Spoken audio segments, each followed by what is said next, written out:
solemnly swear I, John Fitzgerald Kennedy, do solemnly swear that you will faithfully execute the office of President of the United States that I will faithfully execute the office of President of the United States and will, to the best of your ability, and will, to the best of my ability, preserve, protect, and defend the Constitution of the United States. preserve, protect, and defend the Constitution of the United States. So help you God.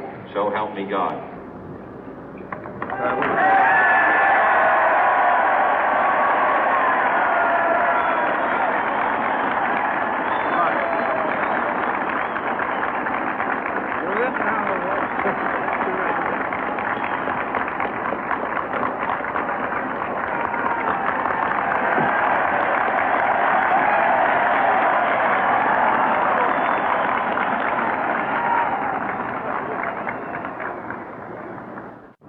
Vice President Johnson, Mr. Speaker, Mr. Chief Justice, President Eisenhower, Vice President Nixon, President Truman, Reverend clergy, fellow citizens.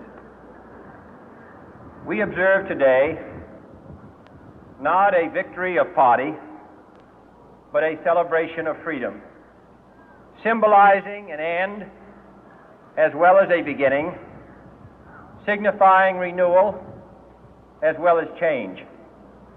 For I have sworn before you and Almighty God the same solemn oath our forebears prescribed nearly a century and 3/4 ago. The world is very different now, for man holds in his mortal hands the power to abolish all forms of human poverty and all forms of human life. And yet the same revolutionary beliefs for which our forebears fought are still at issue around the globe. The belief that the rights of man come not from the generosity of the state, but from the hand of God. We dare not forget today that we are the heirs of that first revolution. Let the word go forth from this time and place to friend and foe alike that the torch has been passed to a new generation of Americans born in this century, tempered by war, disciplined by a hard and bitter peace, proud of our ancient heritage, and unwilling to witness or permit the slow undoing of those human rights to which this nation has always been committed and to which we are committed today at home and around the world.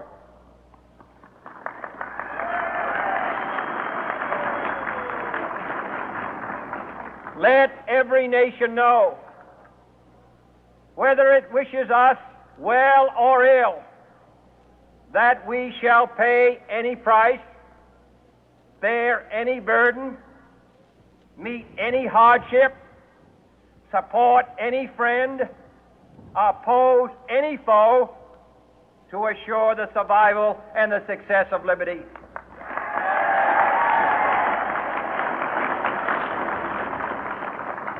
This much we pledge and more.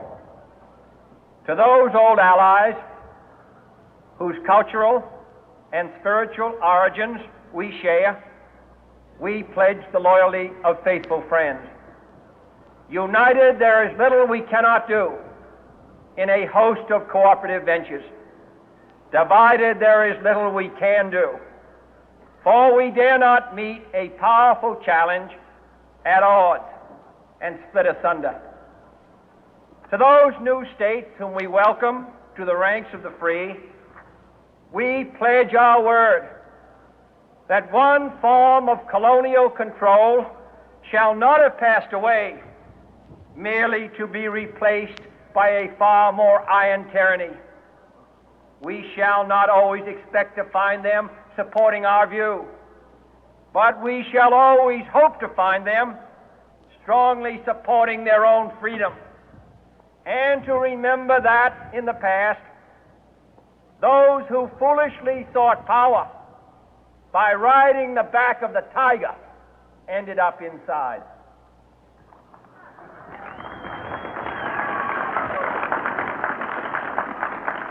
To those people in the huts and villages of half the globe struggling to break the bonds of mass misery, we pledge our best efforts to help them help themselves for whatever period is required, not because the communists may be doing it, not because we seek their votes, but because it is right.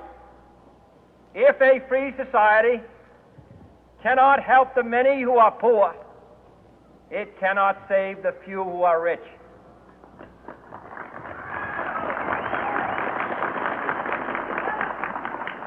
To our sister republics south of our border, we offer a special pledge to convert our good words into good deeds, in a new alliance for progress, to assist free men and free governments in casting off the chains of poverty. But this peaceful revolution of hope cannot become the prey of hostile powers. Let all our neighbors know that we shall join with them to oppose aggression or subversion anywhere in the Americas. And let every other power know that this hemisphere intends to remain the master of its own house.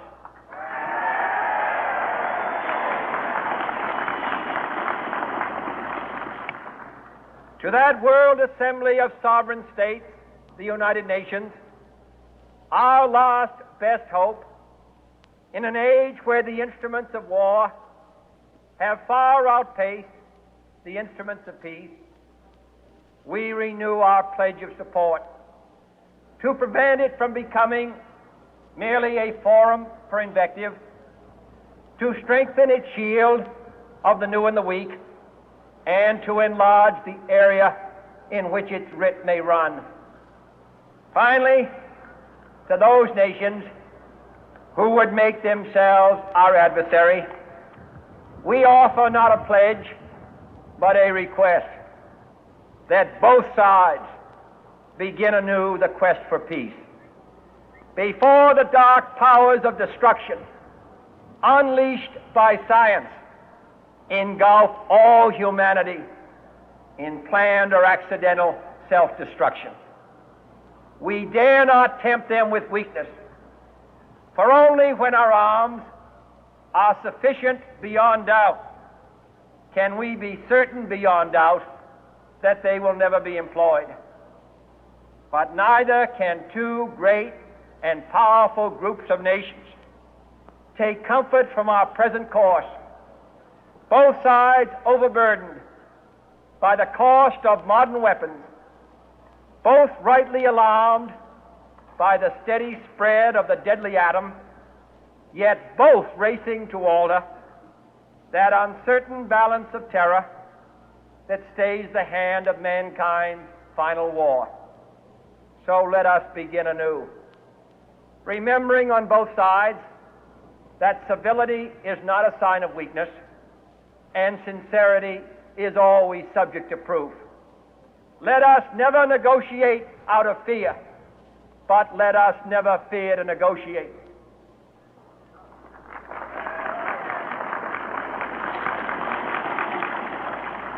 Let both sides explore what problems unite us, instead of belaboring those problems which divide us. Let both sides, for the first time, formulate serious and precise proposals for the inspection and control of arms, and bring the absolute power to destroy other nations under the absolute control of all nations.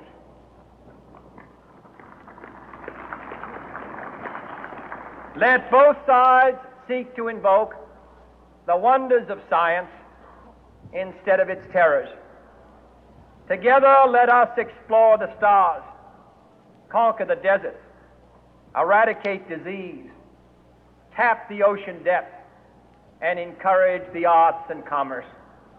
Let both sides unite to heed in all corners of the earth the command of Isaiah to undo the heavy burden and let the oppressed go free. And if a beachhead of cooperation may push back the jungle of suspicion, let both sides join in creating a new endeavor, not a new balance of power, but a new world of law, where the strong are just and the weak secure and the peace preserved. All this will not be finished in the first 100 days, nor will it be finished in the first 1,000 days, nor in the life of this administration, nor even perhaps in our lifetime on this planet. But let us begin.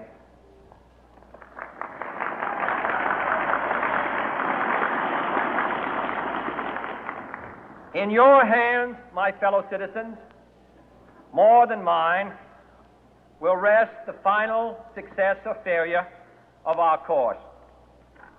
Since this country was founded, each generation of Americans has been summoned to give testimony to its national loyalty.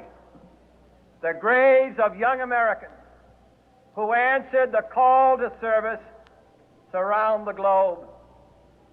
Now the trumpet summons us again, not as a call to bear arms, though arms we need, not as a call to battle, though in battle we are, but a call to bear the burden of a long twilight struggle, year in and year out, rejoicing in hope, patient in tribulation, a struggle against the common enemies of man, tyranny, poverty, disease, and war itself. Can we forge against these enemies a grand and global alliance, north and south, east and west, that can assure a more fruitful life for all mankind? Will you join in that historic effort?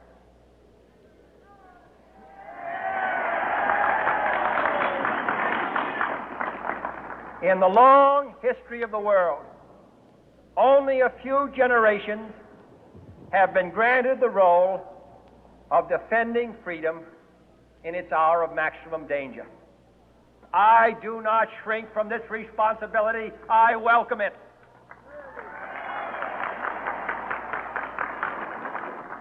I do not believe that any of us would exchange places with any other people or any other generation. The energy, the faith, the devotion which we bring to this endeavor will light our country and all who serve it. And the glow from that fire can truly light the world. And so, my fellow Americans, ask not what your country can do for you, ask what you can do for your country.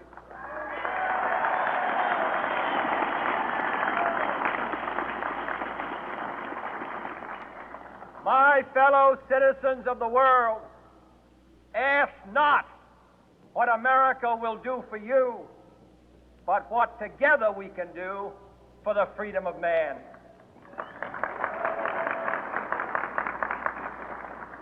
Finally, whether you are citizens of America or citizens of the world, ask of us here the same high standards of strength and sacrifice which we ask of you.